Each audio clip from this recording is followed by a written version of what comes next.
आ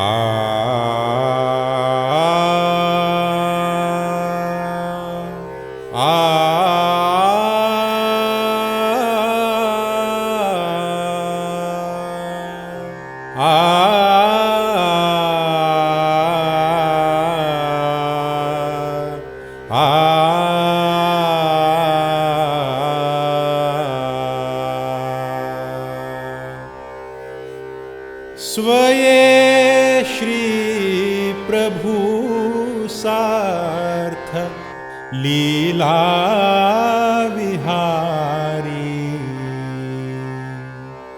स्वये श्री प्रभु सार्थ लीला विहारी।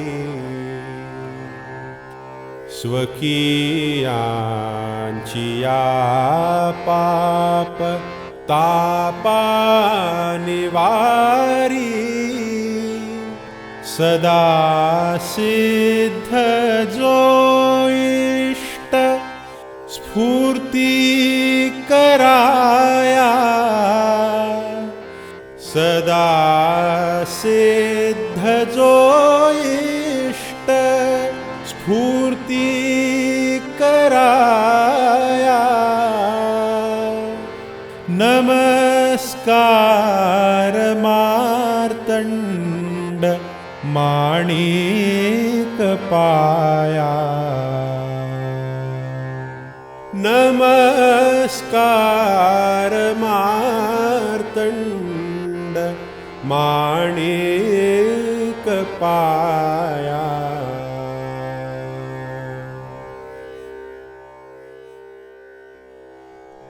महामौन शतक स्वनामधन्य श्री सद्गुरु मार्तंड माणिक प्रभु महाराज द्वारा रचित वेदांत शास्त्र का एक अपूर्व ऐसा प्रकरण ग्रंथ है। इस ग्रंथ में श्री जी ने केवल अपने स्वानुभव का वर्णन किया है।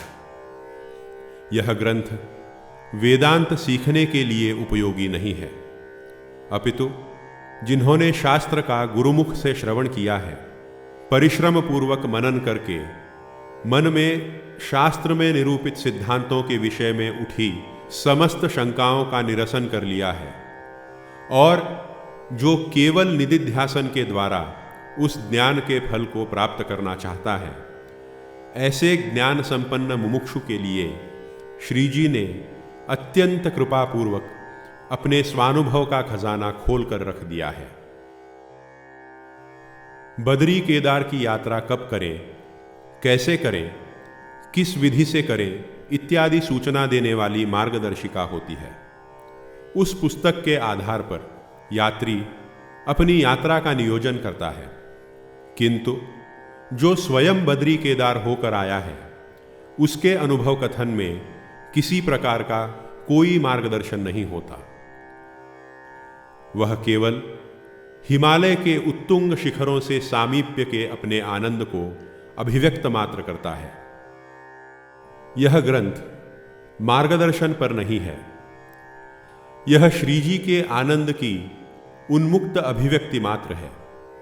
इसे पढ़कर जिस भाग्यवान के हृदय में उस अनुभवातीत को अनुभव करने की जिज्ञासा जागे, उसे मार्गदर्शक पुस्तकों का और उन्हें समझाने वाले श्रोत्रिय और ब्रह्मनिष्ठ गुरु का आश्रय अवश्य लेना चाहिए।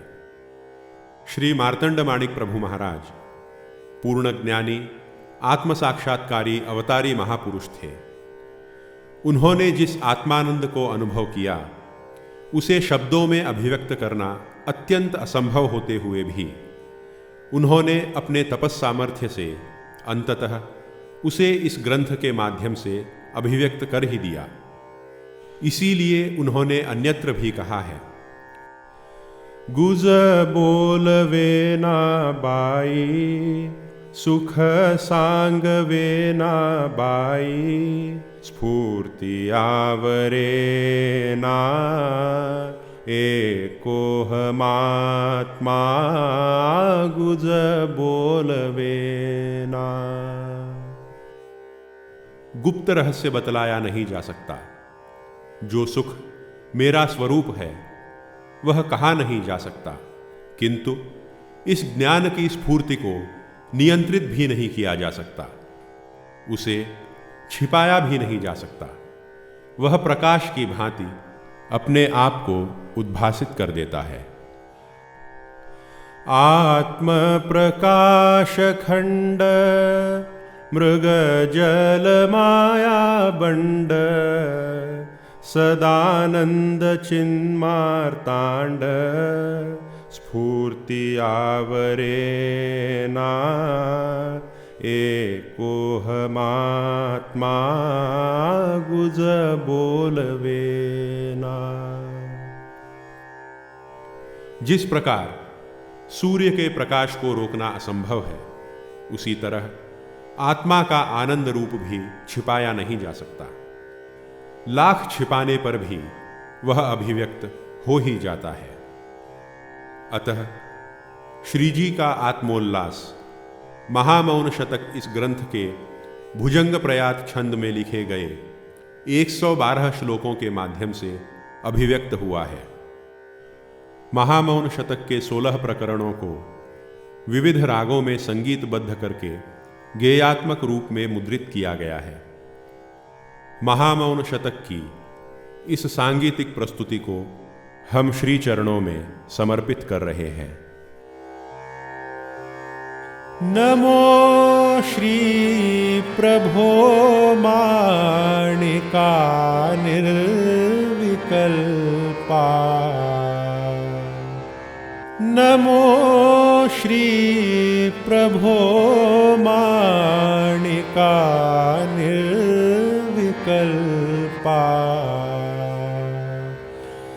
नमो सिद्ध सिद्धांत शुद्ध स्वरूपा।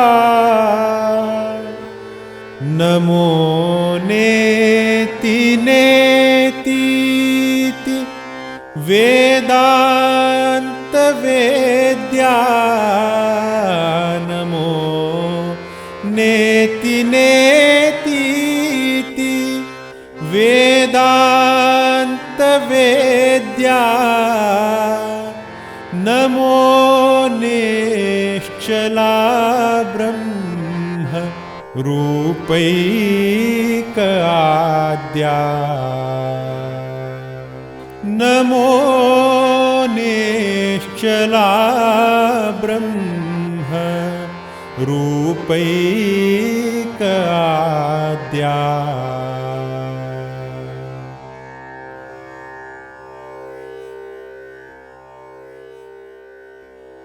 स्वरूप निर्देश नामक प्रथम प्रकरण में श्रीजी ने सर्वप्रथम सद्गुरु के चरणों में नमस्कार रूपी मंगलाचरण कर सद्गुरु के स्वरूप का वर्णन किया है।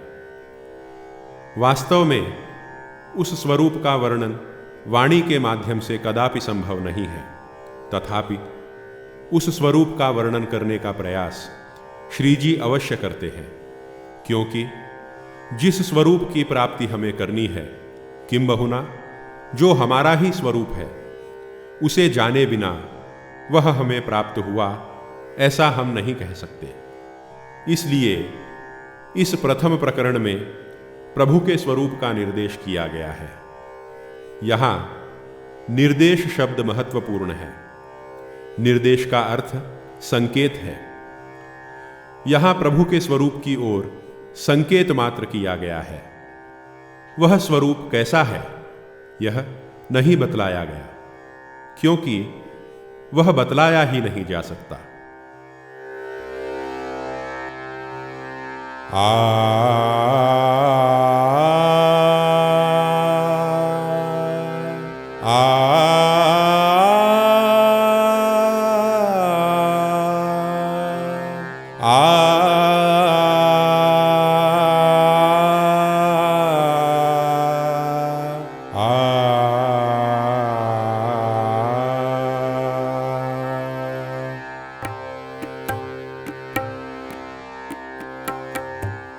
नमो श्री प्रभो माणिका निर्विकल्पा नमो सिद्ध सिद्धांत शुद्ध स्वरूपा नमो नेति नेतीति वेदांत वेद्या नमो निश्चला ब्रह्मरूपैक आद्या महामौन दुर्बोध श्रीमाणिकाच्या पदावर्णिता खुंटली मूळवाचा बळे भाविता भावनाही गळाली स्तवू श्री प्रभु ही दुराशा जळाली मने कल्पिजे रूपते तोतगेना विना कल्पिता कल्पनाही गळेना म्हणोनी जरी द्वैत भावे स्तवावे वृथा कल्पना दृश्य डोही बुडावे अनिर्वाच्य हा श्री प्रभु बोलवेना बहु बोलता बोलण्या आकळेना म्हणोनी जरी मौन भावा धरावे तरी तेही वृत्तीत आले स्वभावे जरी सर्व दृश्या गुरुरूप पाहू तरी नित्य निस्संग कैसे निहोऊ जगी ब्रह्म ब्रह्माकृती विश्व आहे अशी स्फूर्ती ही त्या स्वरूपी नसाहे मुळी दोर हा सर्प नाहीच झाला तरी सर्प हा शब्द वायाच गेला अपवाद देण्या बळे आळदावी अशी जी स्तुती तीच निंदा म्हणावी नभाच्या मिशे नीलरूपास्तवावे प्रभूच्या मिशे भास दृश्यासी गावे दिसे नीलिमाती जशी सत्य नाही तसे वाच्य लक्ष्यांश निर्मूल पाही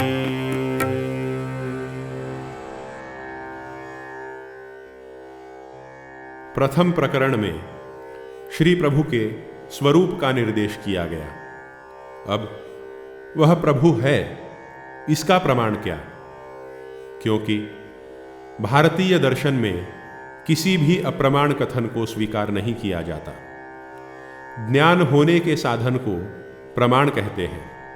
प्रमाकरणम प्रमाणम, सत्य ज्ञान का साधन ही प्रमाण है। वेदांत शास्त्र में 6 प्रमाण स्वीकृत हैं: प्रत्यक्ष, अनुमान, उपमान, शब्द अर्थापत्ति और अनुपलब्धि। इन 6 प्रमाणों के माध्यम से किसी भी कथन को सत्यापित किया जा सकता है। किंतु प्रभु एक ऐसा विषय है जो किसी भी प्रमाण से सिद्ध नहीं होता, अथवा किसी भी प्रमाण से उसे सिद्ध करने की आवश्यकता नहीं है। इसीलिए उसे अप्रमेय कहा गया है। विष्णु सहस्रनाम में आता है, अप्रमेयो ऋषिकेशः पद्मनाभोमर प्रभुः विश्वकर्मा मनुस्त्वष्टा स्थविष्ठस्थविरो ध्रुवः। वह प्रभु अप्रमेय है, प्रमाणों से ज्ञात होने वाला नहीं है। अब हम क्या करें? प्रत्यक्षेण अनुमित्या वा यस्तुपायो न लभ्यते एनं विदन्ति वेदेन तस्मात् वेदस्य वेदता। प्रत्यक्ष से अथवा अनुमान आदि से जिसका ज्ञान नहीं हो सकता, वह वेद से ही जाना जा सकता है। यही वेद की वेदता है। वह प्रभु प्रमाणों से नहीं जाना जा सकता। इसलिए इस प्रकरण में श्री जी 6 प्रमाणों का निरसन कर रहे हैं।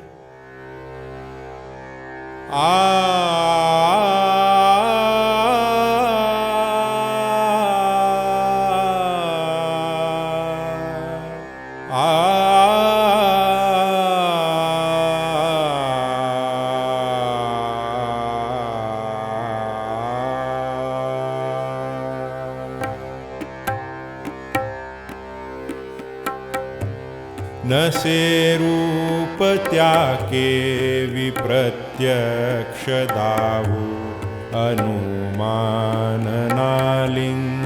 दृष्टांत देवु वैधर्म्य सादृश्य उपमान नाही अनिर्वाच्य ते शाब्द होईल काई।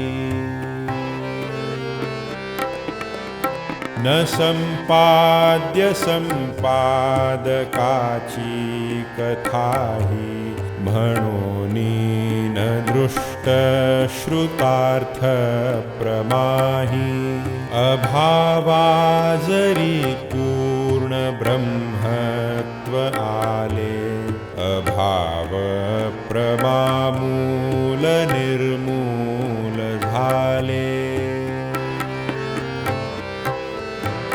अशाषट प्रमाणासी ही जे निराळे नव्हे ते परिच्छिन्न दिग्देश काळे अशा निर्विकल्पा कसे आकळावे नये वृत्ती धर्मा कसे होस्तवावे। इस तीसरे प्रकरण का नाम स्वसंवेद्यता खंडन और अहम ब्रह्मास्मि निराश पूर्वक वृत्ति व्याप्ति का निराश है। आत्मतत्व का ज्ञान षट प्रमाणों के माध्यम से नहीं हो सकता। यह पिछले प्रकरण में सिद्ध हो चुका है। अब प्रमाणों से भी जो जानने में नहीं आता, उसे जाने कैसे? क्या वह सुख दुख की भांति स्वसंवेद्य है? अर्थात जिस प्रकार सुख दुख का ज्ञान अपने आप बिना किसी अन्य की सहायता के हो जाता है, उसी प्रकार क्या आत्मतत्व भी स्वसंवेद्य है? इसका उत्तर श्री जी ने इस प्रकरण के 11वें श्लोक के पूर्वार्ध में दिया है कि आत्मतत्व स्वसंवेद्य भी नहीं है। तो फिर क्या वह वृत्ति व्याप्ति और फल व्याप्ति के द्वारा जाना जा सकता है?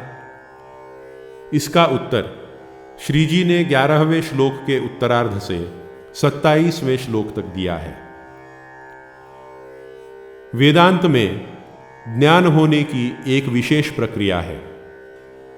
जब भी हम घट इत्यादि किसी भी वस्तु को देखते हैं, तब हमारे अंतःकरण की वृत्ति उस घट को व्याप कर घट के अज्ञान को दूर करती है। वृत्ति स्वयं जड़ होने के कारण तथा वह घट भी जड़ होने के कारण वृत्ति उस घट को प्रकाशित नहीं कर सकती। अतः वृत्ति केवल घट के ऊपर पड़ा हुआ अज्ञान का आवरण हटा सकती है, उसे प्रकाशित नहीं कर सकती। उसे प्रकाशित करने के लिए किसी चेतन शक्ति की आवश्यकता होती है। जैसा कि हम जानते हैं, अंतःकरण में प्रतिबिंबित होने वाले साक्षी चैतन्य को चिदाभास कहा जाता है। जहां जहां अंतःकरण है, वहां वहां चिदाभास भी होता है। अतः मन की वृत्ति में भी चिदाभास की उपस्थिति होती ही है। जब वृत्ति घट को व्यापती है, तब उस वृत्ति के साथ लगा हुआ चिदाभास भी उस घट को व्यापता है और उसे प्रकाशित करता है। चिदाभास के कारण होने वाले ज्ञान को फल कहते हैं और चिदाभास द्वारा घट की व्याप्ति को फल व्याप्ति कहा जाता है। जड़ वस्तुओं का ज्ञान होने के लिए वृत्ति व्याप्ति और फल व्याप्ति दोनों की आवश्यकता होती है, किंतु जब हम वृत्ति की धारा को पलटकर उसे अंतर्मुख कर देते हैं, उस समय अहम ब्रह्मास्मि यह वृत्ति अंतःकरण को व्याप लेती है और बुद्धिगत अज्ञान का नाश करती है। यहां पर फल व्याप्ति की अपेक्षा नहीं होती, क्योंकि आत्मा स्वयं प्रकाश है। अंधेरे में जब किसी टोकरे के नीचे छिपी वस्तु को जानना होता है, तब सबसे पहले हमें उस टोकरे को हटाना पड़ता है। यह वृत्ति व्याप्ति है। टोकरे को हटाने पर भी वस्तु दिखाई नहीं देती, तब दिया जलाकर वस्तु को जानना पड़ता है। यह फल व्याप्ति है।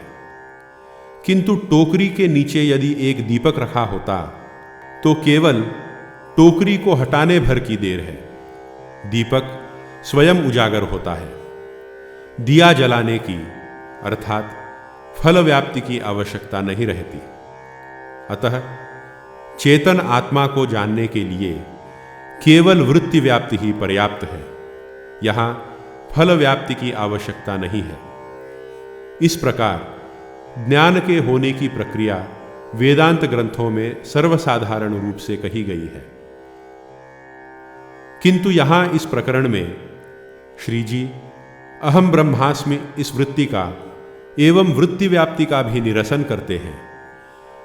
ऊपर दिए गए उदाहरण को ही लिया जाए तो जो वस्तु छिपी हुई है उसके ज्ञान के लिए वृत्ति व्याप्ति की आवश्यकता है, और वृत्ति व्याप्ति के लिए वृत्ति, चिदाभास एवं विषय इन तीन वस्तुओं की आवश्यकता होती है। किंतु श्रीजी जिस परम तत्व की ओर इंगित कर रहे हैं, वहां वृत्ति, चिदाभास और विषय यह भेद ही नहीं है, तब वह वृत्ति व्यापेगी किसे? रही बात अहम ब्रह्मास्मि इस वृत्ति की, तो जो स्वयं ही ब्रह्म हो उसे अहम ब्रह्म कहने की आवश्यकता ही नहीं है। अतः वेदांत के उच्चतम धरातल से श्रीजी इस प्रकरण में स्वसंवेद्यता का, अहम ब्रह्मास्मि इस वृत्ति का एवं वृत्ति व्याप्ति का भी निरसन कर रहे हैं।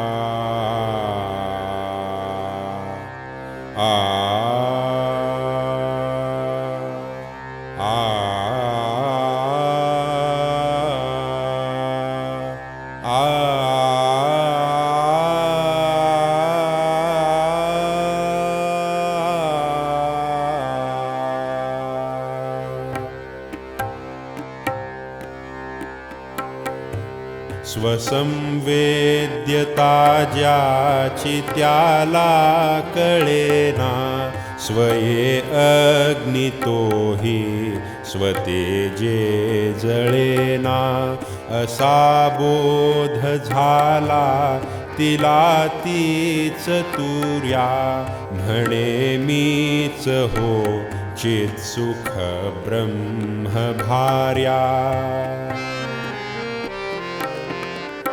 महत्कल्पिता कल्पनाती पुरेना, म्हणोनी दिली ब्रह्मनामाभिधाना, स्वये श्री प्रभु शोधिता नाश भावी, म्हणोनी तया सत्य हे नाम ठेवी। अरे जाणता जाणता जाणिजेते, म्हणोनी तया ज्ञान हे नाम येते। पहा कल्पिता त्या महानंद होतो, म्हणोनी चिदानंद हा आळ येतो। जरी वृत्ती ही त्या स्थळी शून्य भावी, महाशून्य हे नाम कल्पोनी ठेवी. जिया सूक्ष्म वृत्तीत जे बिंबिले हो, तसे नाम त्या कल्पुनी ठेविले हो. पदागाळुनी तत्वमूलार्थ घेई, नसे नाम नारूप शोधोनि पाही. मनावाणीसी सर्वथा आकळेना, महामौन तो श्री प्रभु बोलवेना. जरी ब्रह्म ही ब्रह्ममी बोलिले हो, वृथा जल्पती स्फूर्ति मिथ्या पहा हो. अहंता मनुष्यासवे आणि कोपा, परब्रह्मिती केवी मानेल बापा. जया जाणणे हे चित्या नेणणे हो, न जाणीतल्या तोची होतो पहा हो. श्रुतीने तिने ती महिमा न जाणे, विना श्री गुरु केलिया कोण जाणे. अतर्क्यासि तर्कून ये सर्वथाही, विना तर्किल्या बोध तो होत नाही. तरी श्री प्रभूसी सुतर्के भजावे, पुढे हो महामौन रूपे असावे.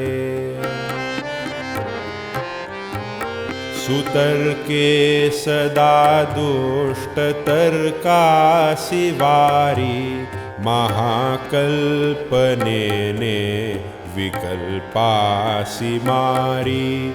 महाकल्पना श्री प्रभूसीच कल्पी, बळे कल्पुनी मावळे निर्विकल्पी.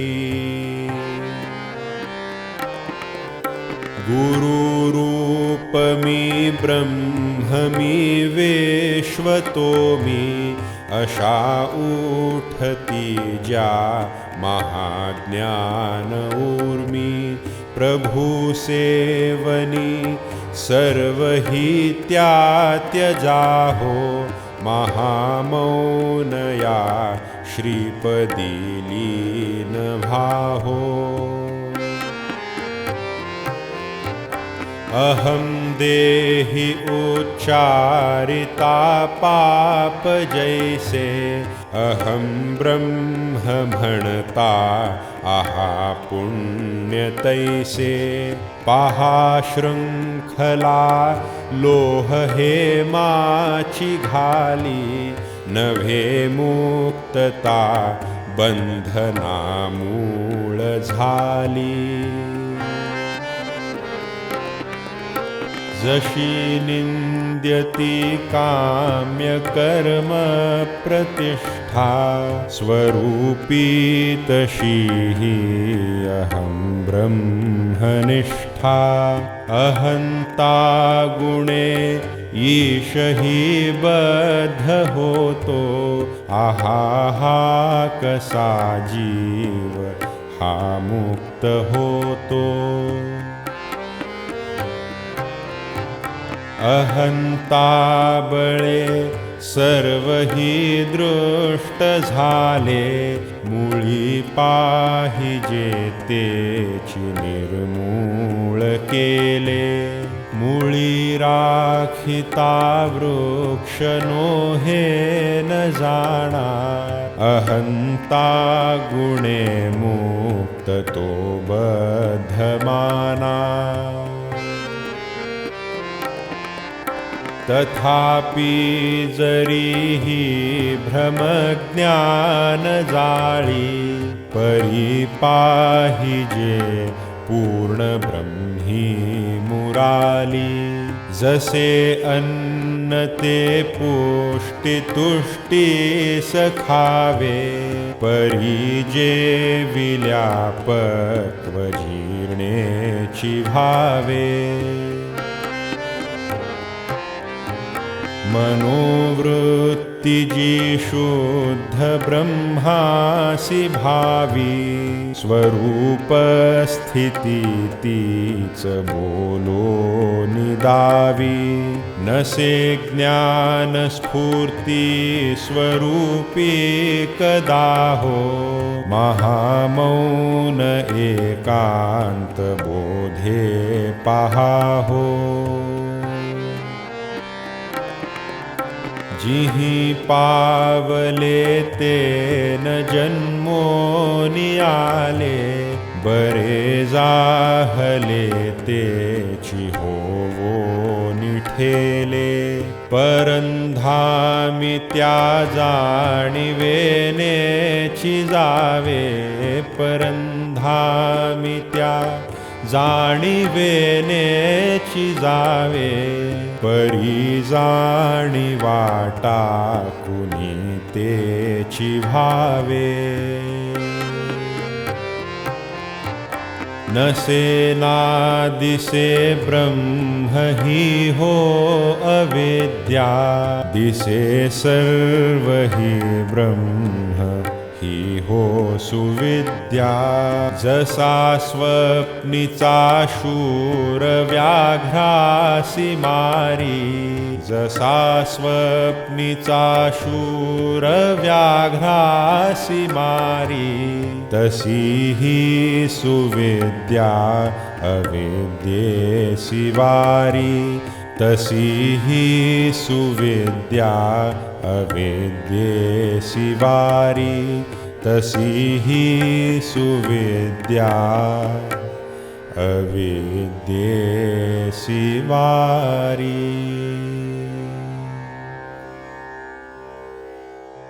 आत्मस्वरूप का ज्ञान न वाणी से न प्रमाणों से और वृत्ति व्याप्ति आदि से नहीं हो सकता। यह पिछले 3 प्रकरणों में सिद्ध करने के उपरांत अब श्री जी कहना चाहते हैं कि हम उस आत्मा को साक्षी के रूप में भी नहीं जान सकते।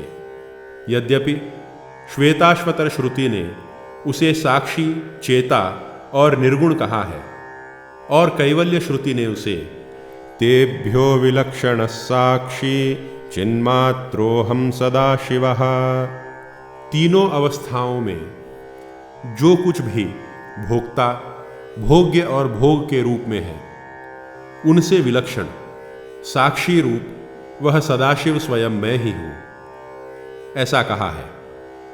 तथापि साक्षी होने के लिए साक्ष्य की आवश्यकता होती है जिसका वह साक्षी बनता है। साक्ष्य साक्षी भाव में द्वैत है। परम अद्वैत की अनुभूति में साक्ष्य का ही अभाव हो जाता है। तब आत्मा को साक्षी कहना योग्य नहीं है।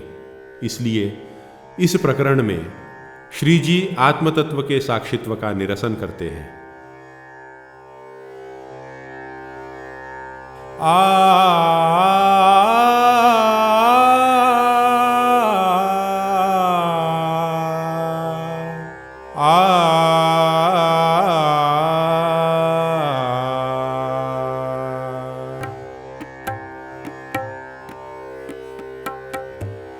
जिचा हा भ्रमाकार आकार झाला तशा भ्रांतीचा बोधही तीस झाला। जसा सर्प तो भ्रांतिजन्यची आहे तसा बोध ही भ्रांती मूळासी पाहे। अधिष्ठान हे भ्रांती काळी दिसेना, निराधार भ्रांती कोठे वसेना। परिज्ञान अज्ञान ही भ्रांती पाही, अधिष्ठान त्यालेश ही स्पर्श नाही। जशी स्वस्वरूपी ही माईक स्फूर्ती, तशी ती पहा साक्षिणी अन्यवृत्ती। स्वरूपी पहा स्फूर्ती साक्षित्व नाही, म्हणोनी सदा ते महामौन पाही।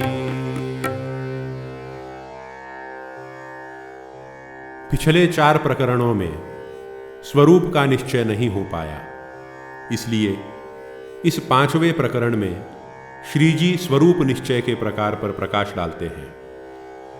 स्वरूप वह होता है जो कभी भी किसी भी काल में किसी भी अवस्था में बाधित नहीं होता। जिस प्रकार अग्नि का स्वरूप उष्णता है, अग्नि कभी भी उष्णता के बिना नहीं रह सकती, उसी प्रकार हमारा जो वास्तविक स्वरूप है उसके निश्चय का प्रकार बतलाते हुए श्रीजी इस 5वें प्रकरण का आरंभ करते हैं।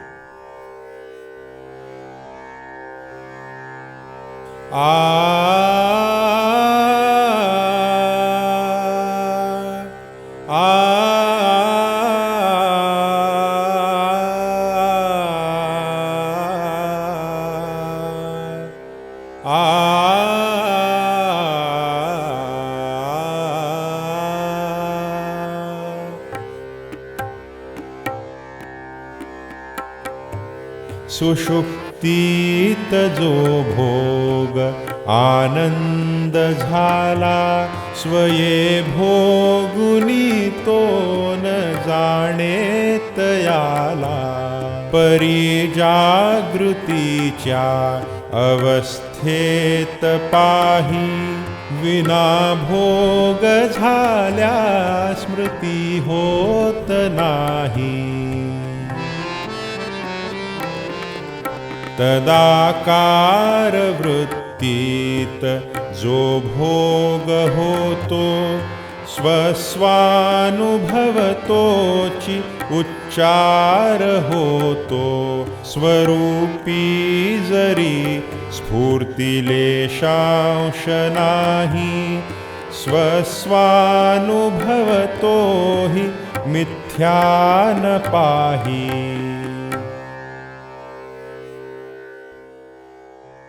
वेदांत शास्त्र में जीव और ईश्वर के स्वरूप का निश्चय करने के लिए आभासवाद, अवच्छेदवाद और बिंब प्रतिबिंबवाद आदि 3 वाद उपस्थित किए गए हैं।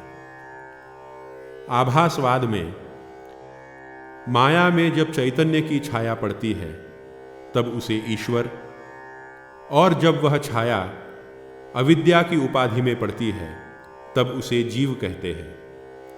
यहां शुद्ध और मलिन दर्पण का उदाहरण दिया जाता है। अवच्छेदवाद में माया से अवच्छिन्न चैतन्य को ईश्वर और अविद्या से अवच्छिन्न चैतन्य को जीव कहते हैं। यहां महाकाश और घटाकाश का उदाहरण दिया जाता है। बिंब प्रतिबिंबवाद में भी आभासवाद की ही भांति माया में पड़े प्रतिबिंब को ईश्वर और अविद्या में पड़े प्रतिबिंब को जीव कहते हैं। यहाँ समुद्र में और अनेक घटों में पड़ने वाले सूर्य के प्रतिबिंब का उदाहरण दिया जाता है। आभासवाद में और बिंब प्रतिबिंबवाद में सूक्ष्म भेद है। बिंब प्रतिबिंबवाद में जलाशय में अथवा विभिन्न घटों में पड़ने वाले सूर्य के प्रतिबिंब को सत्य माना जाता है, किंतु आभासवाद में चैतन्य की छाया को केवल एक मायिक आभास माना जाता है। श्री शंकर भगवत पाद ने अपने ग्रंथों में इन तीनों वादों का उपयोग किया है, तथापि अधिकतर वेदांत ग्रंथों में आभासवाद को ही प्राधान्य दिया गया है। यहाँ श्री जी आभासवाद का विचार करते हुए एक चैतन्य ही सत्य है, तदितर जितने भी आभास हैं वे सब मिथ्या हैं, इस तथ्य का प्रतिपादन दृष्टांत सहित करने जा रहे हैं।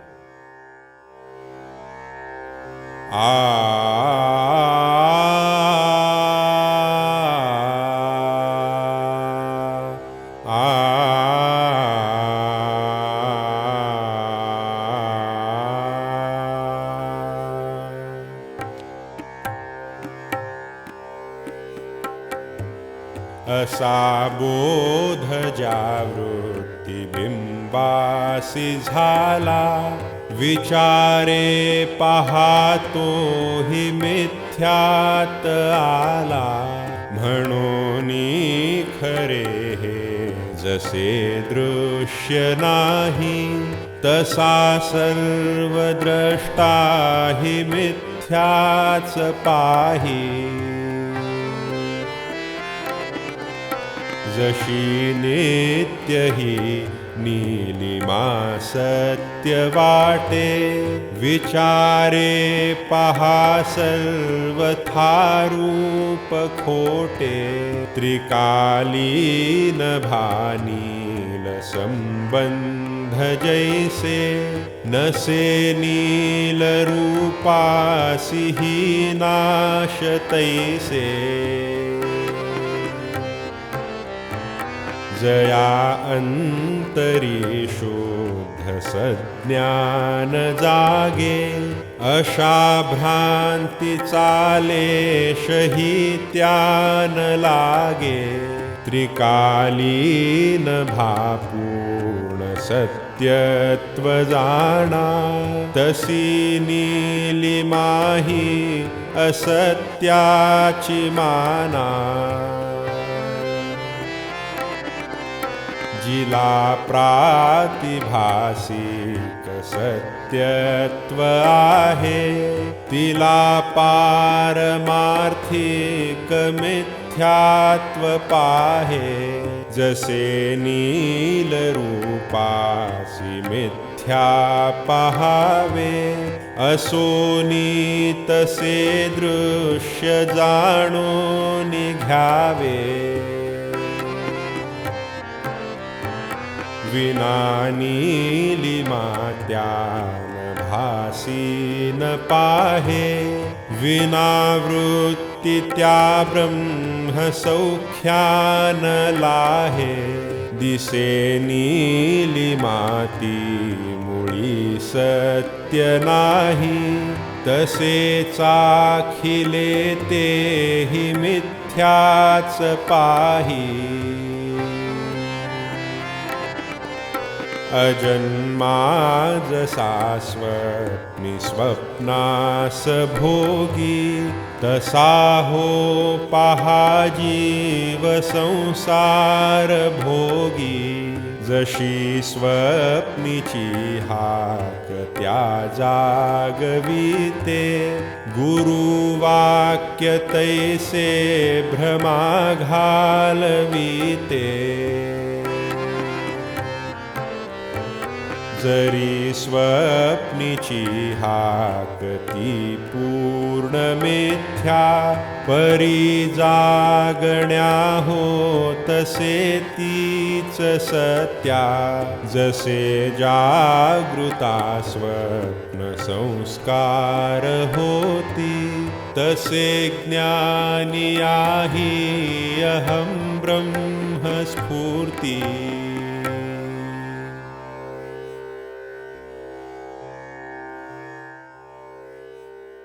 पिछले प्रकरण में आभासवाद का विचार किया गया। माया में प्रतिबिंबित चैतन्य का आभास ईश्वर है और अविद्या में प्रतिबिंबित चैतन्य का आभास जीव है, ऐसा प्रतिपादित किया गया। अब प्रश्न उठता है कि यह माया अविद्या क्या है? इसी प्रश्न का उत्तर देने के लिए श्री जी माया संबंधी स्वानुभव का कथन कर रहे हैं। माया को जाने बिना माया का निरसन नहीं हो सकता। श्री शंकर भगवत पाद ने तत्वबोध में माया की दुरूहता को अत्यंत सरल बनाते हुए कहा है, ब्रह्माश्रया सत्वरजस्तमो गुणात्मिका माया अस्ति। गीता में स्वयं श्री भगवान कहते हैं, दैवी ह्येषा गुणमयी मम माया दुरत्यया मामेव ये प्रपद्यन्ते मायामेतान्तरन्ति ते। मेरी यह गुणमयी दैवी माया बड़ी दुरत्यय है, अर्थात इससे पार पाना बड़ा कठिन है। जो केवल मेरी ही शरण होते हैं वे इस माया को तर जाते हैं। श्री प्रभु महाराज ने भी कहा है, मायेचा पसारा हा जग सारा जे जे दिसे ते ते नासे नासे तेची पुनरपि भासे मायेचा पसारा हा जग सारा। ऐसा कहकर माया का वर्णन किया है। श्री जी के पिताश्री श्री नरसिंह तात्या महाराज भी कहते हैं, नकळेग पार तुझा तुझ वाचुनी। माया की सहायता के बिना माया के पार नहीं पहुंचा जा सकता। अतः इस 7वें प्रकरण में श्री जी स्वानुभव के आधार पर माया का वर्णन कर रहे हैं।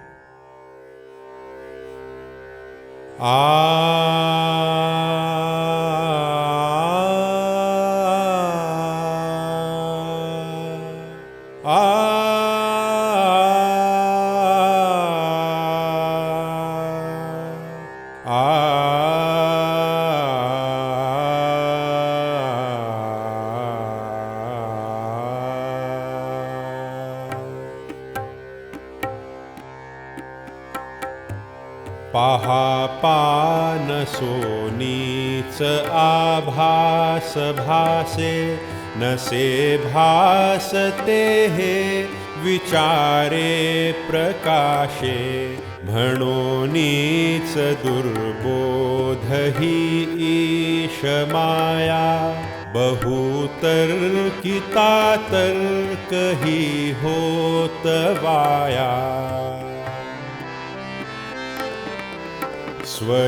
स्वयेनासुनी स्वस्वरूपासि दावी स्वये तर्क तर्कोनि ब्रह्मासि भावी अहो वाणिने मौन रूपावदावे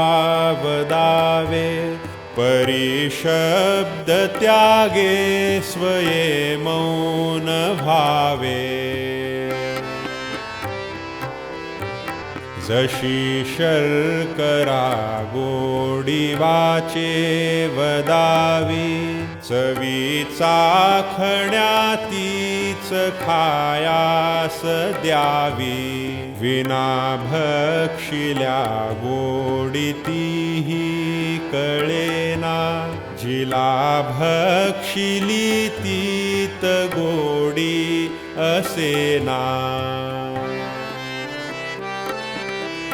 पाहा गोडीती शर्करारूप नाही तसी शर्करा गोडीती एक नाही विना शर्करा गोडीतीही असेना म्हणोनी विना भक्षिल्या ती कळेना कळे गोडीती बोलता बोलवेना मुखे बोलता त्यात गोडी असेना स्वरूपाकृती वृत्ती ती शर्करा हो तिसी भक्षुनी गोडीती वस्तू घ्या हो पहा भ्रांतीने खांब हा चोर झाला, तसा ईश हा जीव भावास आला. विचारे तया बाध देवो निपाहे, त्रिकाली खरा खांबची एक आहे.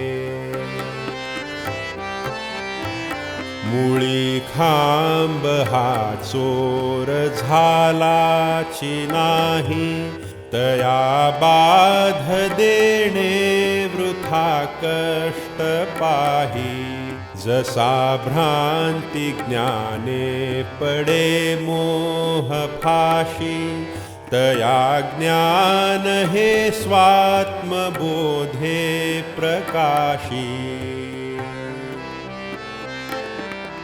स्वये आपणा जाळी कर्पूर जैसा, अरे जाळी जे आपणा तूही तैसा. स्वरूपी कदा द्वैत भावे नसावे, नसोनी सदा सर्वदा हो असावे. मुखे श्री प्रभु स्वस्वरूपा म्हणावे, तरी स्वस्वरूपी कसे द्वैत ध्यावे. विना द्वैत ना जाणणे नेणणे हो, म्हणूनी सदा स्वस्वरूपी राहा हो. मने वीण जाणीव कोठे असेना, मने वीण लेणीवही हो वसेना. परी त्या मना मूळ सत्यत्व नाही, अरे नीलिमाही विचारूनी पाही.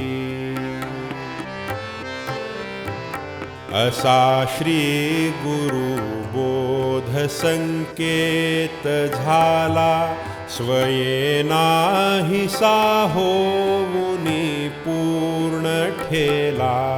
कृपा श्री प्रभूंची जया पूर्ण झाली, कळेही तयाला महामौन बोली. जयाची कृपा ही मुखे बोलवेना, असा श्री प्रभुही कदा वर्णवेना. बळे जाणता त्या अहं भाव येतो, अहंता गुणे देवही दूर होतो. गुरुच्या कृपे मी गुरुरूप झालो, जगा ब्रह्म भावूनि ब्रह्मी मिळालो. दिसे ज्यामुळे दृश्य जाणे जगासी, तयाचित प्रकाशा न कोणी प्रकाशी. असा बोध ज्या शुद्ध जीवासी झाला, परी पाहता तोही मिथ्यात आला. पहा स्वप्नी दारिद्र्य दुःखे दुणावे, मृषा द्रव्य लाभे महासौख्य पावे. महाज्ञान ब्रह्म स्वरूपासि लक्षी, अवस्थात्रयी जाणता सर्वसाक्षी. स्वये मुक्त होवो निजीवासि तारी, स्वये जाणुनी स्वात्मबंधानि वारी जगीशतो जीवतो सर्वभोक्ता महायोगितो भोगितो सर्वकर्ता स्वये आपणा जाण जाणो निपाहे स्वरूपी सदा मुक्त होवो निराहे म्हणे मीच हो श्री गुरु पूर्ण झालो विचारे महामौन होवो निठेलो असा सर्वहि तो चिदाभास पाही तया वीण बोधासी ठावाची नाही महाज्ञान अज्ञान हे वैरधर्मी जरी भासती त्या अधिष्ठान ब्रह्मी परिते अधिष्ठान निस्संग आहे नसे स्पर्श ही त्यामुळे त्यासी पाहे स्वरूपी जरी सर्व हि दृश्य भासे अभासे असे जीव ईशासी भासे जिच्या पासुनी ईश हे जीवनाना स्वरूपाकडे धावताती उरेना। 7वें प्रकरण में माया का वर्णन हो जाने के बाद श्रीजी आभासवाद के अनुसार माया में प्रतिबिंबित चैतन्य को ईश्वर एवं अविद्या में प्रतिबिंबित चैतन्य को जीव कहते हुए यह सिद्ध कर रहे हैं कि यद्यपि प्रतिबिंबों में भिन्नता हो सकती है तथापि बिंबभूत ऐसा जो चैतन्य है वह जीव में और शिव में एक ही है। इसी प्रकरण में श्री जी वेदांत में वर्णित प्रातिभासिक व्यावहारिक एवं पारमार्थिक सत्ताओं का भी वर्णन कर रहे हैं। प्रातिभासिक सत्ता वह है जो कुछ काल के लिए भासित होती है और जिसका तत्काल बाद हो जाता है, जैसे स्वप्न। व्यावहारिक सत्ता वह है जिसका भास ब्रह्मज्ञान होने तक बना रहता है और ब्रह्मज्ञान होने पर जिसका निराश हो जाता है, जैसे जगत। पारमार्थिक सत्ता केवल परमात्मा है जिसका किसी भी काल में बाध नहीं होता। यहां श्री जी केवल प्रातिभासिक और पारमार्थिक सत्ता की ही बात कर रहे हैं, कारण उनकी दृष्टि में व्यावहारिक सत्ता का अंतर्भाव भी प्रातिभासिक सत्ता में ही हो जाता है। स्वप्न और जागृत दोनों अवस्थाएं भ्रम ही है। स्वप्न का बाध जागृति में होता है और जागृति का बाध स्वप्न में होता है, अतः दोनों भ्रम ही हैं। जागृति में भरपेट भोजन करके सोने वाले को स्वप्न में अत्यंत भूख लगती है और स्वप्न में भरपेट भोजन करने वाला जागने पर स्वयं को भूखा पाता है। जागृति का भोजन स्वप्न में मिथ्या सिद्ध होता है और स्वप्न का भोजन जागृति में मिथ्या सिद्ध होता है। जो बाधित होता है उसे सत्य नहीं कह सकते। श्री गौड़पादाचार्य ने मांडूक्य कारिका के वैतथ्य प्रकरण में इस विषय की विस्तार पूर्वक चर्चा की है। सप्रयोजनता तेषां स्वप्ने विप्रतिपद्यते तस्मादाद्यन्तवत्वेन मिथ्यैव खलु ते स्मृताः। अजातवाद के इसी सिद्धांत के आधार पर प्रातिभासिक एवं पारमार्थिक इन दो ही सत्ताओं को स्वीकार करते हुए श्री जी आभासवाद अंगीकार पूर्वक जीव और ईश्वर के रूप का कथन आरंभ करते हैं।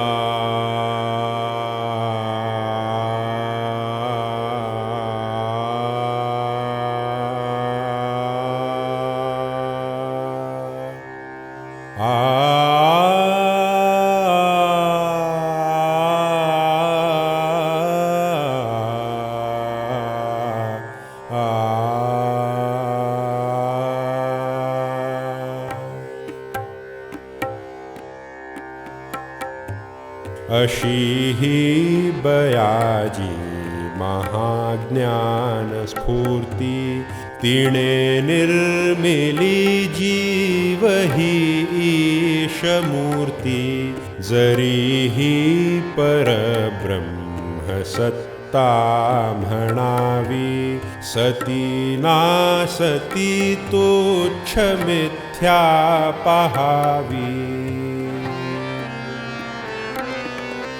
स्वये निर्मिले दृश्य हे व्यर्थ होते असे मानुनी निर्मिले या जीवाते अशाया जीवा सर्वदा कोण रक्षी धनी निर्मिला ईश हा सर्वसाक्षी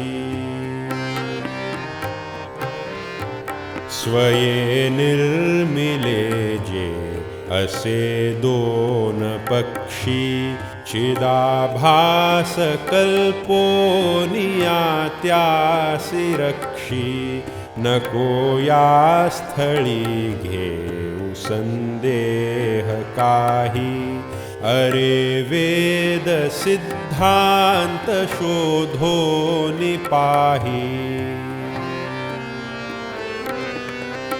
चिदाभास हा ज्ञान अज्ञान भरता तसा ईश हा सर्व निर्माण करता पहा कोण हा भ्रांतीने बद्ध झाला विचारेची जो आपणा मुक्त केला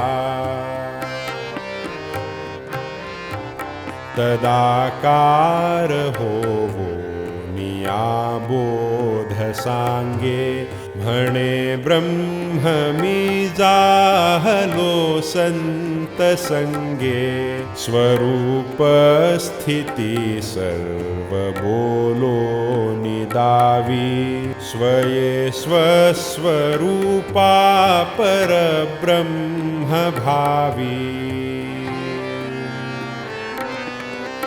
अहो स्वप्नीचा शूर व्याघ्रासी मारी महासंकटी धावनी वेघ्नवारी खरा व्याघ्र तो स्वप्न शूरान पाहे खरा शूर तो स्वप्न व्याघ्रान लाहे जसा बद्ध होता तसा मुक्त झाला चुकुनी पुन्हा मूळ स्थानासी आला जसा हो तसा स्वस्वरूपची आहे शिरीबद्धता मुक्तता व्यर्थ वाहे महास्वप्न हे विश्व ब्रह्मांड जाणा तया माझी हे स्वप्न संसार माना नभे दृश्य हे पूर्ण ब्रह्मची आहे असा बोल का तो ही स्वप्नीच पाहे जरी या मनाहून मनी पूर्ण झाली परी जागृती त्यासी नाहीच आली सदा वृत्ती त्यागे स्वरूपी मिळाला विचारे पाहातो हि स्वप्नात आला, अनिर्वाच्य ती जागृती बोलवेना, विना जागृती जागृती ती कळेना, जशी स्वप्नीची हाक स्वप्नानी वारी, तसा बोध हा शुद्ध जीवास तारी।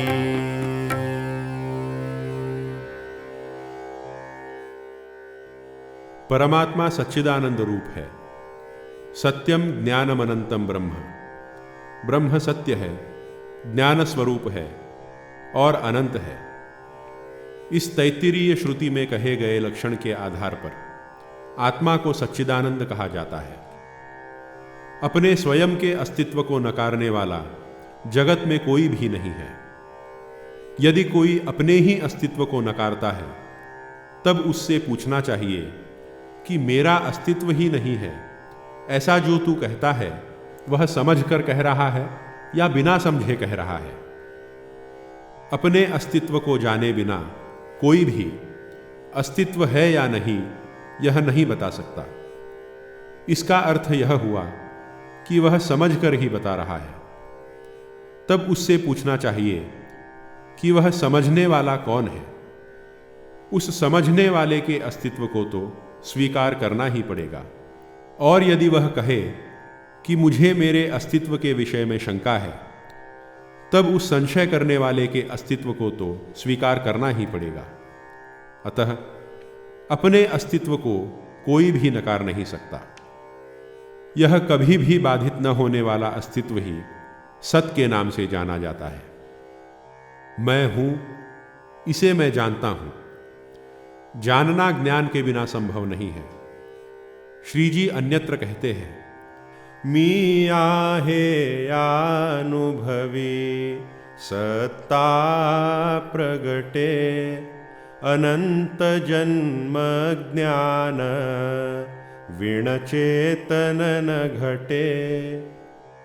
मैं हूं, इस कथन से सत्ता का बोध होता है। और मैं अनंत जन्मों तक था और रहूंगा, यह कथन ज्ञान के बिना संभव नहीं है। अतः मैं सद भी हूं और चित भी हूं। आत्मा सर्वाधिक प्रिय है। बृहदारण्यक श्रुति में याज्ञवल्क्य कहते हैं, नवा अरे पत्युः कामाय पतिः प्रियो भवति, आत्मनस्तु कामाय पतिः प्रियो भवति।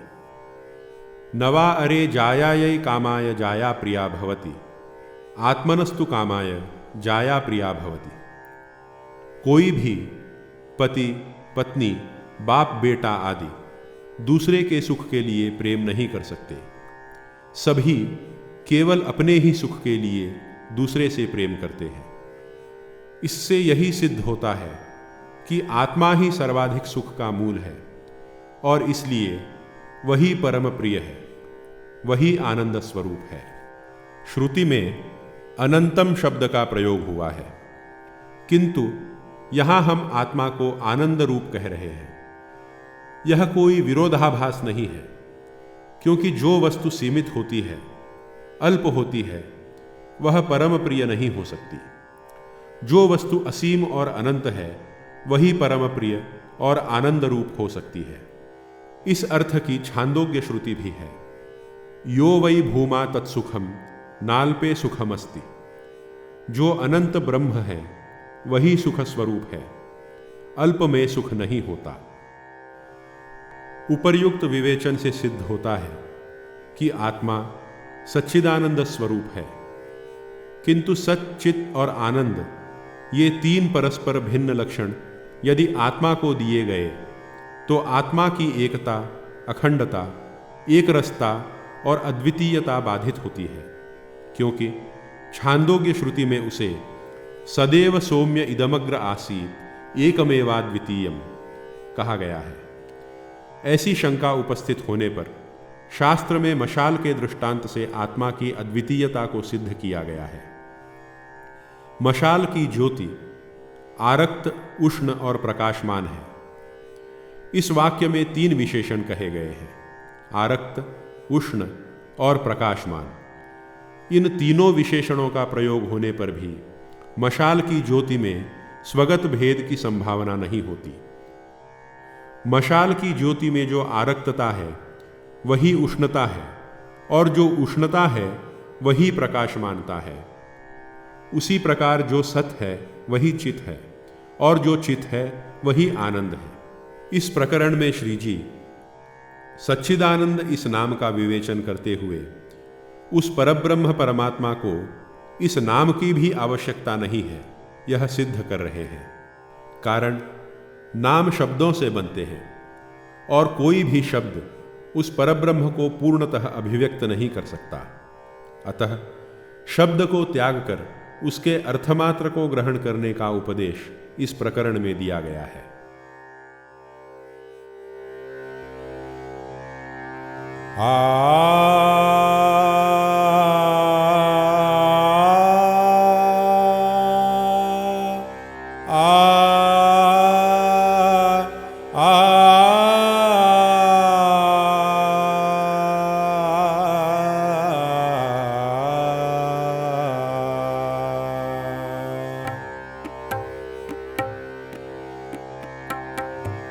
स्वरूपाचिदानंद भावे भजावे, तरी ते ही वृत्तीत आले स्वभावे।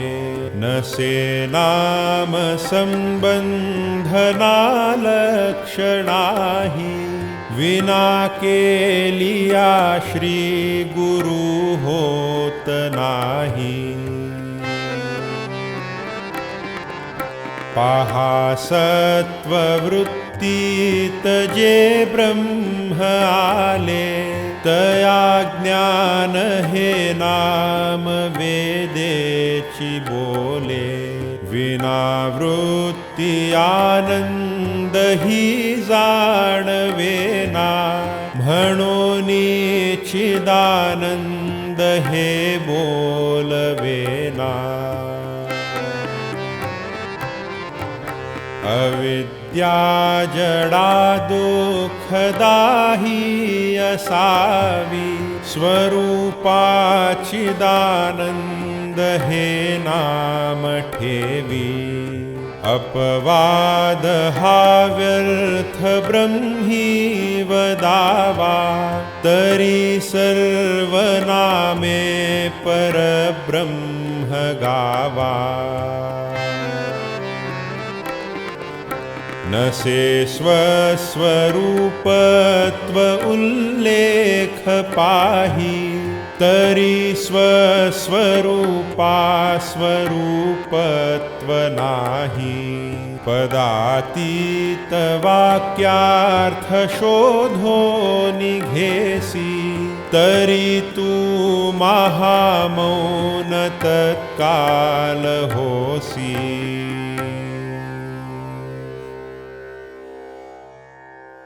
वेदांत शास्त्र में शिष्य को ब्रह्मतत्व का बोध कराने की एक अनूठी पद्धति है।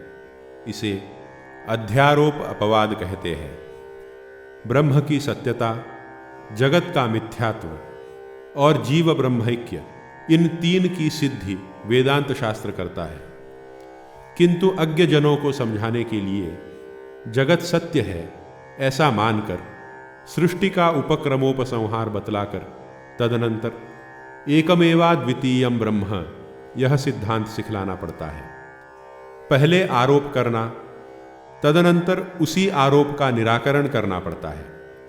इसलिए वेदांत ग्रंथों के प्रारंभ में अध्यारोप अपवादाभ्याम निष्प्रपंचम प्रपंचते ऐसा कहा जाता है। श्री जी भी यहाँ अध्यारोप अपवाद न्याय से श्रुति वाक्यों के वास्तविक तात्पर्य का निर्णय कर रहे हैं। आ आ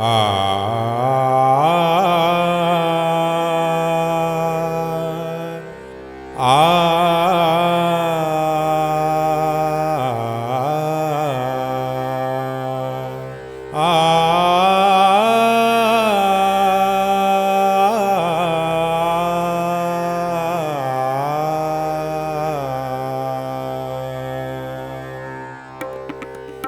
म्हणोनी प्रभु तो करोनी अकर्ता स्वये भोगुनी श्री प्रभु हा अभोक्ता मना इंद्रिया वाचुनी सर्वभोगी परिभोग भोगो नियातो न भोगी जसे सर्वभूतांतरी व्योम आहे परिभूत भावा कदापि न साहे जळेना भिजेना उडे ते कदाही असा श्री प्रभु दृश्य बंधात नाही अशा ज्या श्रुती स्थापिती मुक्त धर्मा पाहात्या श्रुती वर्णिती ईश कर्मा तसे ज्ञानिया वर्णिती त्या श्रुतीही स्वरूपाकडे अर्थ संबंध नाही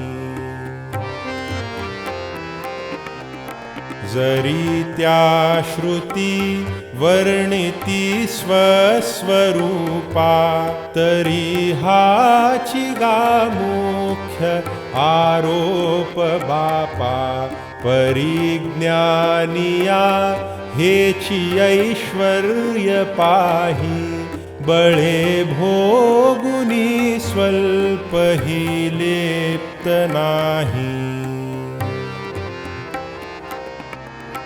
श्रुतिया जगा जी असंभाव दावी परब्रह्म संबंधिनी ती म्हणावी असो दृश्य हे मूळ झालेची नाही तरी भोगणे ते मृषापूर्ण पाही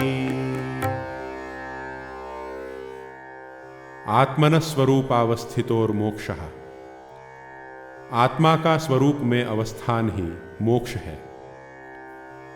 ऐसा कहकर अद्वैत वेदांत में मुक्ति को परिभाषित किया गया है। श्री शंकर भगवत पाद ने वासना प्रक्षयो मोक्षः वासनाओं का आत्यंतिक क्षय ही मोक्ष है कहकर मुक्ति का व्याख्यान किया है। जीव स्वभावतः मुक्त ही है, मोक्ष का उत्पादन भी नहीं होता और उसकी प्राप्ति भी नहीं होती। जिस प्रकार आरोग्य हमारी स्वाभाविक अवस्था है और अनारोग्य आगंतुक है, उसी प्रकार मोक्ष यह हमारी स्वाभाविक अवस्था है, बंध आगंतुक है। परंतु जीव इस शाश्वत सत्य को भूलकर मुक्ति की खोज करता रहता है। सद्गुरु की कृपा से जब उसका अज्ञान दूर होता है तब वह पाता है कि वह सदा से ही सच्चिदानंद स्वरूप है। मुक्ति के लिए ज्ञान प्राप्त करने का तात्पर्य अज्ञान की निवृत्ति में है। इसीलिए श्रीजी ने भी कहा है, बंध मुगति नहीं ब्रह्म तू साचा क्यों रोता रंडा दीवाना आपको नहीं ढूंढा। श्रीजी ने अपने पद साहित्य में बंध और मोक्ष दोनों को भ्रम कहा है। बंध मोक्ष भ्रम कोण तो जाने अवघा ब्रह्मानंद धन्य धन्य ति धन्य धन्य आम्ही झालो पूर्णानंद। बंध और मोक्ष दोनों भ्रम हैं, सब कुछ ब्रह्मानंद स्वरूप है। श्री गौड़पादाचार्य ने मांडूक्य कारिका में मुक्ति की अवधारणा का निषेध किया है। न निरोधो न चोत्पत्तिर्न बद्धो न च साधकः न मुमुक्षुर्न वै मुक्त इत्येषा परमार्थता। वहाँ न प्रलय है, न उत्पत्ति है, न कोई बद्ध है, न कोई साधक है, न कोई मुमुक्षु है और न ही कोई मुक्त है। यही परमश्रेष्ठ सत्य तत्व है। श्री जी ने भी इसी मत को स्वीकार करते हुए ज्ञान की परमोच्च अवस्था में बंध और मुक्ति दोनों अवधारणाओं का निषेध किया है। मांडूक्य उपनिषद में जागृति, स्वप्न और सुषुप्ति इन तीनों से अतीत चौथी अवस्था को तुरीय अवस्था कहा है। यद्यपि श्रुति ने अल्पज्ञ जीवों को समझाने के लिए ब्रह्म के 4 पादों की कल्पना की, तथापि वह ब्रह्म एकरस और अखंड है। जागृति, स्वप्न और सुषुप्ति ये 3 अवस्थाएं यदि परमार्थतः सत्य होती तो चौथी अवस्था को गिना जा सकता था। जब पहली, दूसरी और तीसरी तीनों अवस्थाएं परमार्थतः मिथ्या हैं, तब चौथी अवस्था की गिनती आवश्यक नहीं है। जिस प्रकार 500 के 3 जाली नोट और 1 सच्चा नोट मिलकर 2000 रुपये नहीं बनते, उसी तरह 3 मिथ्या अवस्थाओं से अतीत अवस्था को तुरीय कहना उपयुक्त नहीं है। इसीलिए श्रुति माता ने भी चतुर्थम मन्यन्ते ऐसा कहा है। यह वास्तव में चौथी अवस्था होती तो मन्यन्ते माना जाता है, ऐसा शब्द प्रयोग श्रुति कभी नहीं करती। श्री जी का मानना यह है कि मांडूक्य उपनिषद में जिस स्वरूप का वर्णन हुआ है वही एकमात्र स्वरूप है। उसके अतिरिक्त पहली, दूसरी, तीसरी इत्यादि किसी अवस्था में वास्तविकता नहीं है। इसी को श्री जी ने तुरीय बोध निराश कहा है।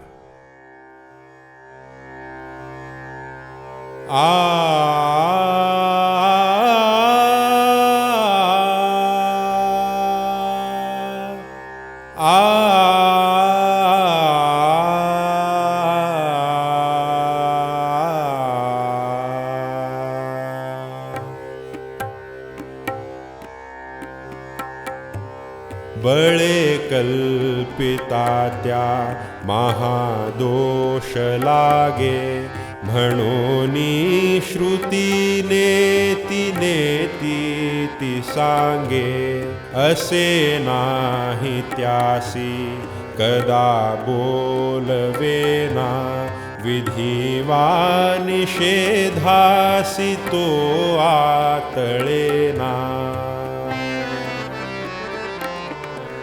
अहम ब्रह्म बोधे जरी हो सुखावे, परी तो स्वरूप स्थिती तीन पावे, स्वरूपासी त्यागोनी ब्रह्मास्मि गाता, आहा मुक्तता केवी येईल हाता।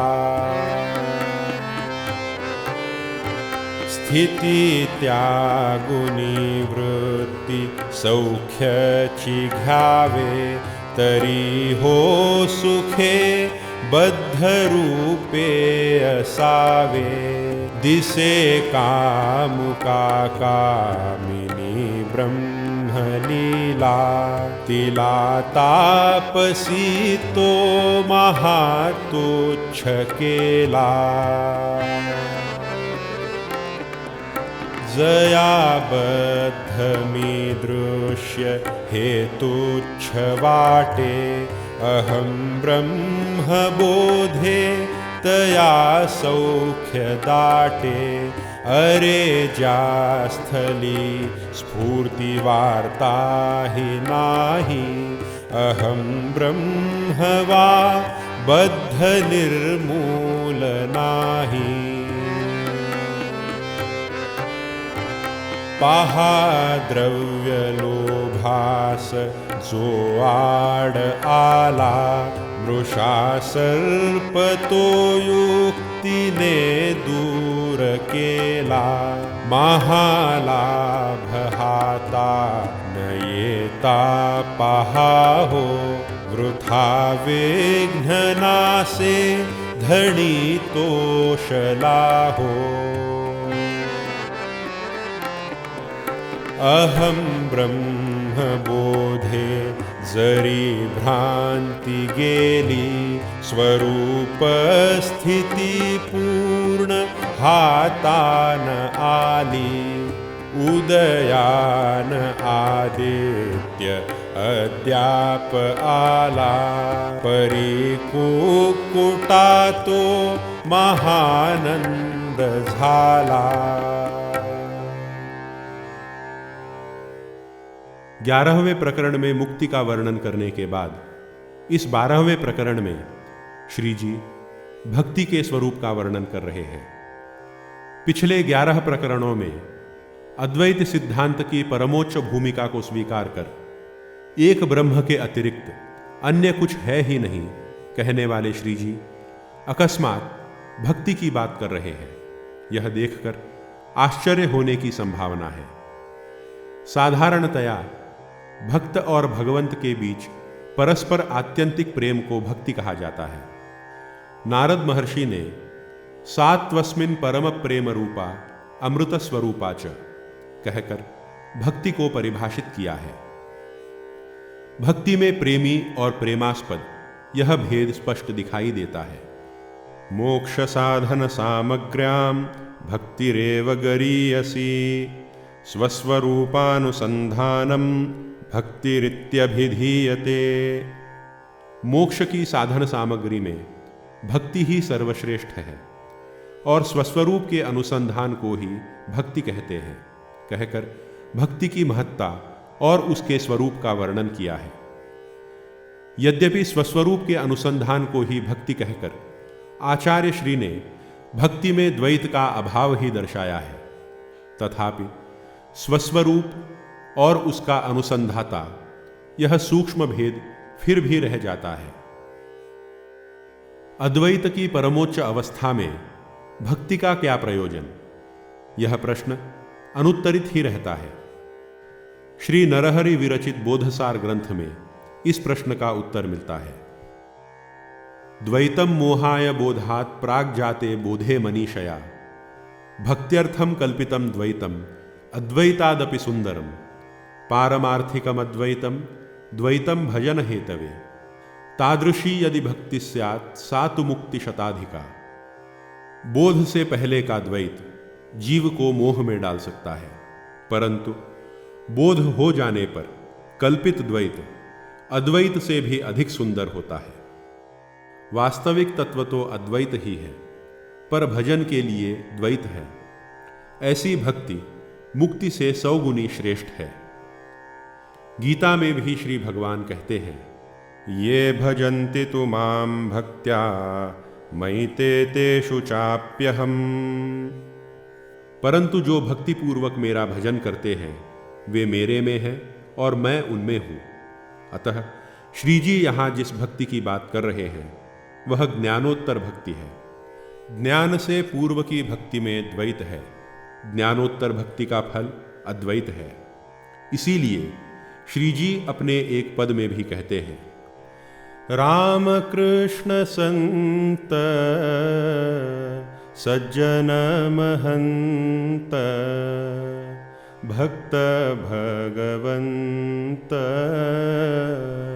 भक्त भगवंत, एक रूप एक रूप, भक्ताची या धूळी भगवंत लोळे, ऐक्याचे सोहळे ऐक्याचे सोहळे, व्यास तो वदला व्यास तो वदला।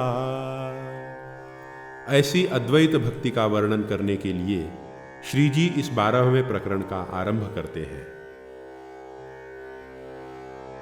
आ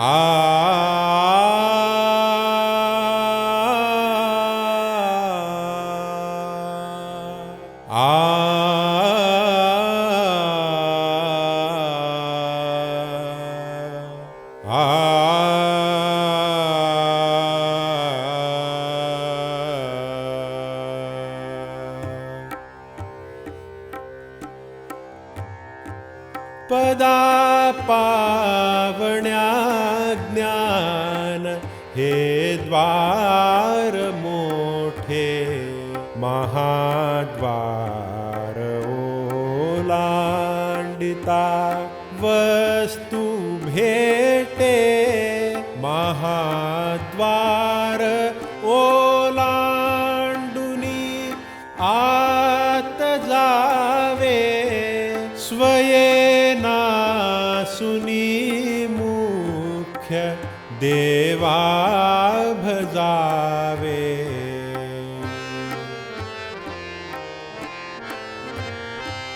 अरे सत्य हे सत्य सत्य त्रिवाचा विना भक्ति हा श्री प्रभु लाभ कैचा म्हणोनी प्रभु पाद पद्मान मावे कृपा केलिया तत्पदी लीन भावे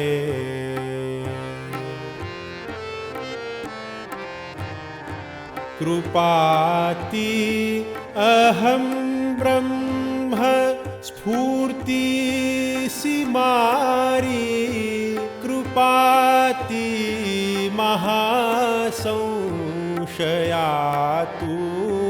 नितारी कृपाती महाकल्पना घालवी हो कृपा श्री प्रभूंच्या पदी बैसवी हो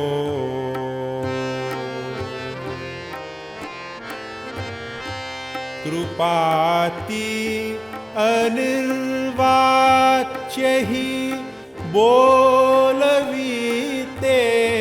कृपाती महागुप्त ही दाखवीते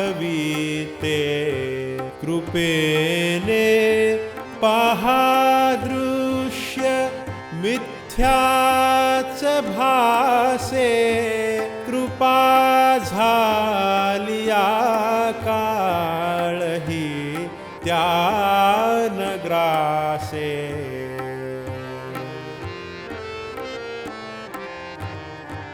सदा श्री प्रभु लीन भावे भजावा प्रभु सन्निधी मी पणा तो नसावा अहंता गुणे श्री गुरु मीच मानी महारौरवा भोगितो नीच योनी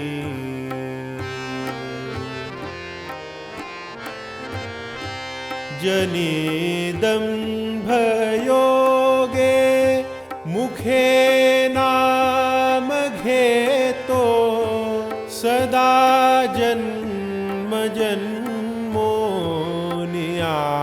बद्ध होतो अरे हे महावाक्य घेनी टकानी स्वरूपी अहंता कदापि न आणी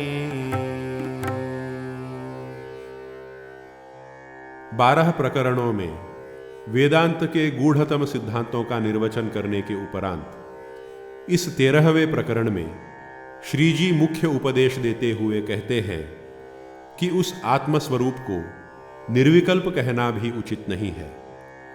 जिस प्रकार नमक की गुड़िया के समुद्र में गिरकर घुल जाने के बाद उस विषय में कुछ भी नहीं कहा जा सकता, उसी प्रकार उस महामौन स्वरूप से तादात्म्य के बाद उस विषय में कुछ भी कहना शेष नहीं रहता। यही उपदेश है, यही आदेश है। तैत्तिरीय श्रुति की भाषा में कहें तो एष आदेशः एष उपदेशः एषा वेदोपनिषत् एतदनुशासनम् एवमुपासितव्यम् एवमुचैतदुपास्यम्। यही शास्त्र की आज्ञा है, यही गुरुजनों का अपने पुत्रों और शिष्यों के लिए उपदेश है, यही वेदों का रहस्य है और यही परंपरागत शिक्षा है। इसी प्रकार इसका तुम्हें अनुष्ठान करना चाहिए।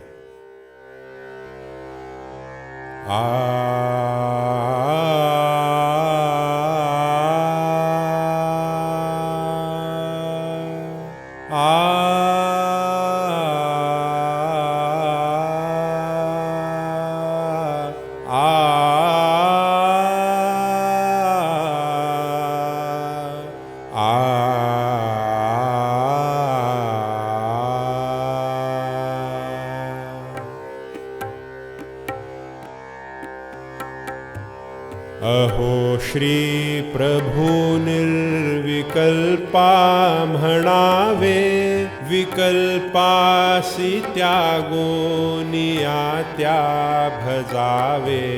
अहो निर्विकल्पी विकल्पची नाही, विकल्पे विकल्पासी मारुनी पाही।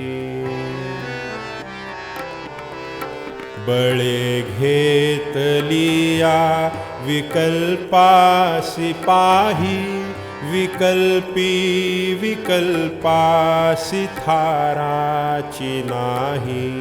विकल्पे विकल्पाश्रयी हो नसावे, महामौन त्या निर्विकल्पी असावे। असा बोध ज्या भाग्यवंतासी झाला, सदा तो महामौन होवो निठेला। महामौन सौख्या स्वये तो न जाणे, अशा त्या स्वरूपा दुजा कोण जाणे।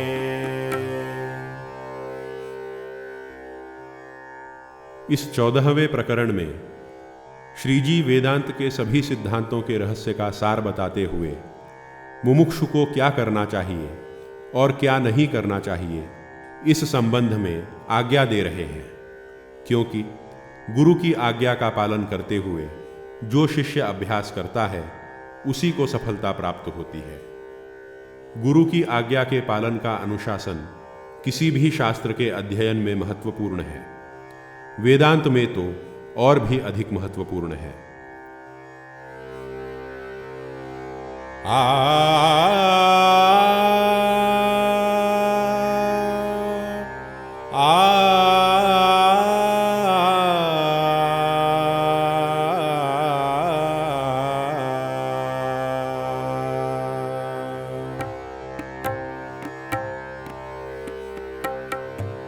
नको जाणणे नेणणे रे तुला हे, जशाचा तसा होऊनी स्तब्ध राहे। नको शास्त्र वेदार्थ हा बोध फासा, स्वये तू जसा आहे सिराहे तैसा। बहुशास्त्र अभ्यासिता काय झाले, बहुशोधिता काय हातासी आले। दुजा लाभना हानी काहीच नाही, वृथा सत्य हे मानिले सर्व काही। उपदेश हा ऐकरे नीट मोठा, नको रे धरू बद्ध मी मुक्त ताठा। नको रे पुसू कोण मी दीन वाचा तुझा तुला रे दुजा लाभ कैचा जरी या स्थळी स्वल्प संदेह घेसी तरी मूढवा तू महाज्ञानी होसी नको होऊ रे मूढवा ज्ञानी काही जसा तू तसा स्वस्वरूपीच राही पुरे बोलणे शब्द वाक्यार्थ जाणा पुरे शास्त्र सिद्धांत दृष्टांत नाना नको रे नको ऐकू सिद्धांत काही स्वरूपी स्वरूपची होवो निराही अरे जे दिसे दृश्य कोठो निझाले जिथे भासले जे तिथे ते निमाले जगी बद्धना मुक्तना कोणी काही मुळी हे खरे दृश्य झालेची नाही नको रे नको हे मृषा दृश्य पाहू नको रे नको बोध हा कानी घेऊ जरी इच्छिसी ब्रह्म आताची भावे मना गाळुनी मौनत्वा हो असावे जरी अर्थ संपूर्ण हा बोध झाला बहुजन्मीचे पुण्य आले फळाला तुवा राही जे मौन होवो तेथे श्रुती बोलती नेती नेती ती जेथे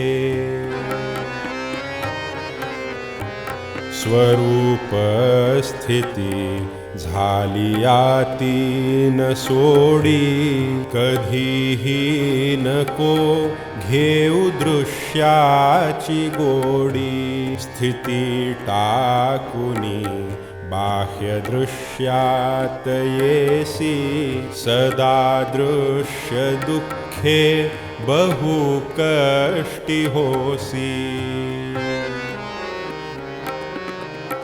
वृथा रे वृथा भोगिसी इंद्रियार्था मना सोडुनी जाई रे मुक्त पंथा मिळे मोक्ष आता नको वेळ काही तुझा तूच रे स्वस्थळी स्वस्थ राही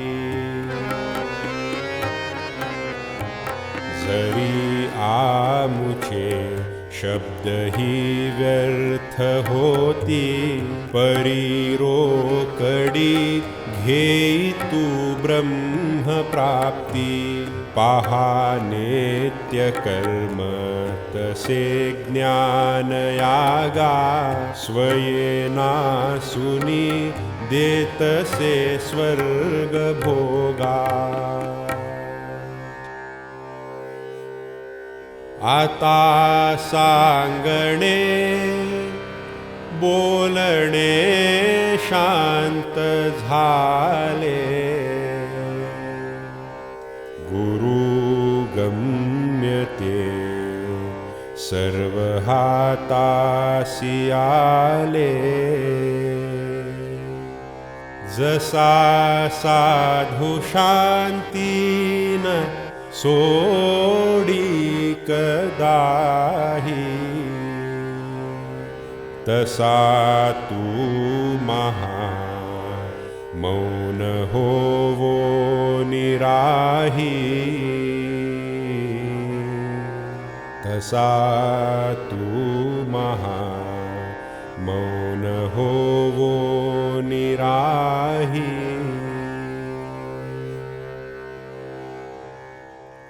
14वें प्रकरण में साधकों को आज्ञा देने के उपरांत इस 15वें प्रकरण में श्री जी इस साधना का अभ्यास किस प्रकार से करना चाहिए, इस विषय पर प्रकाश डाल रहे हैं। अभ्यास महत्वपूर्ण है। अभ्यास के बिना किसी भी विषय में प्रगति नहीं हो सकती। श्वेताश्वतर उपनिषद में इस अभ्यास की विधि कही गई है। स्वदेहमरणिं कृत्वा प्रणवं चोत्तरारणिं ध्यान निर्मथनाभ्यासात् एवं पश्येन्निगूढ़वत्। अपने शरीर को नीचे की अरणि और प्रणव को ऊपर की अरणि बनाकर ध्यान के द्वारा निरंतर मंथन करते रहने से साधक छिपी हुई अग्नि की भांति हृदय में स्थित परम देव परमेश्वर को देखे। गीता में भी श्री भगवान अभ्यास की महत्ता का वर्णन करते हुए कहते हैं, असंशयं महाबाहो मनो दुर्निग्रहञ्चलम् अभ्यासेन तु कौन्तेय वैराग्येण च गृह्यते। हे महाबाहो, यह मन बड़ा चंचल है और इसका निग्रह करना भी बड़ा कठिन है। तुम्हारा यह कहना बिल्कुल ठीक है, परंतु हे कुंती नंदन, अभ्यास और वैराग्य के द्वारा इसका निग्रह किया जा सकता है। इसलिए महामौन का भी अभ्यास करना पड़ता है। और वह अभ्यास कैसे करें, यह श्री जी इस प्रकरण में बतला रहे हैं। इसी प्रकरण के 111वें श्लोक में श्री जी इस ग्रंथ के पठन पाठन और अभ्यास का फल बताते हुए कहते हैं कि यदि इस ग्रंथ में बताई गई परमोच्च साधना का अनुष्ठान किया जाए तो उसे सद्गुरु की कृपा से प्रभु का साक्षात्कार सहज ही हो जाएगा। सकाम कर्मकांड का सम्यक आचरण करने के उपरांत जिन साधकों ने ज्ञान योग में प्रवेश करने की पात्रता प्राप्त कर ली है, ऐसे सद्भक्तों को श्री जी महामौन शतक नामक यह ग्रंथ समर्पित करते हैं।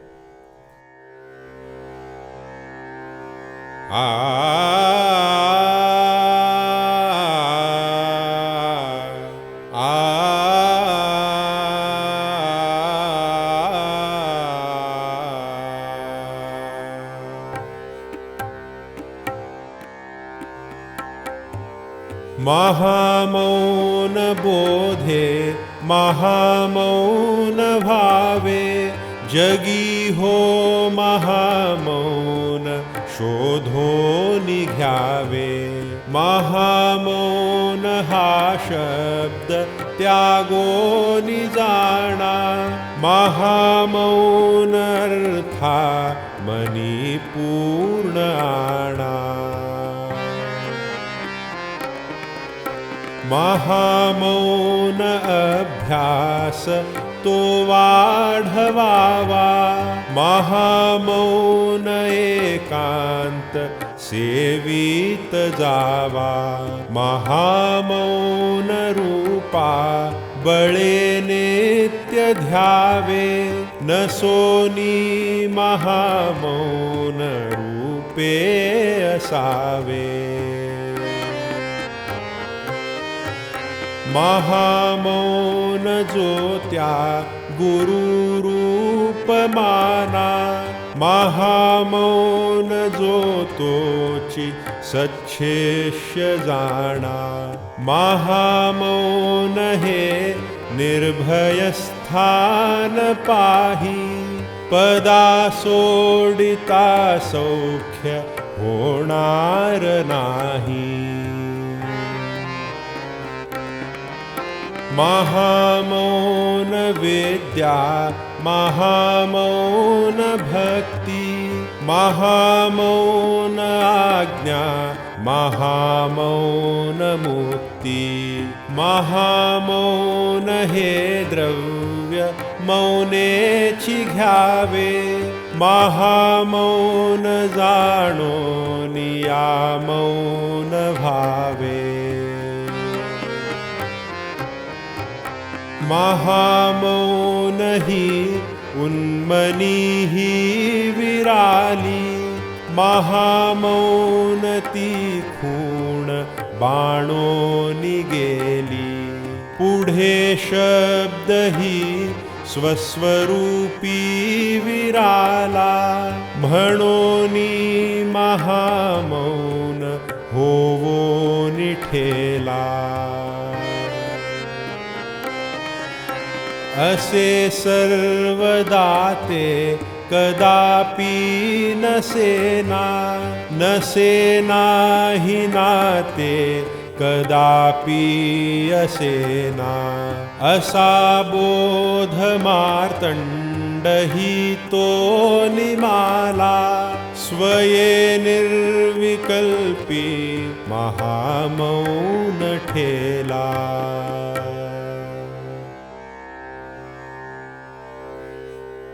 सदा सार्थ जो मौन ग्रंथा विवेची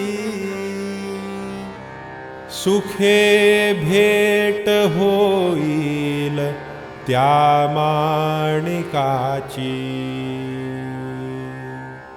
अशी सत्यजी पूर्ण भक्त प्रतिज्ञा खरी तीच हो श्री प्रभु मुख्य आज्ञा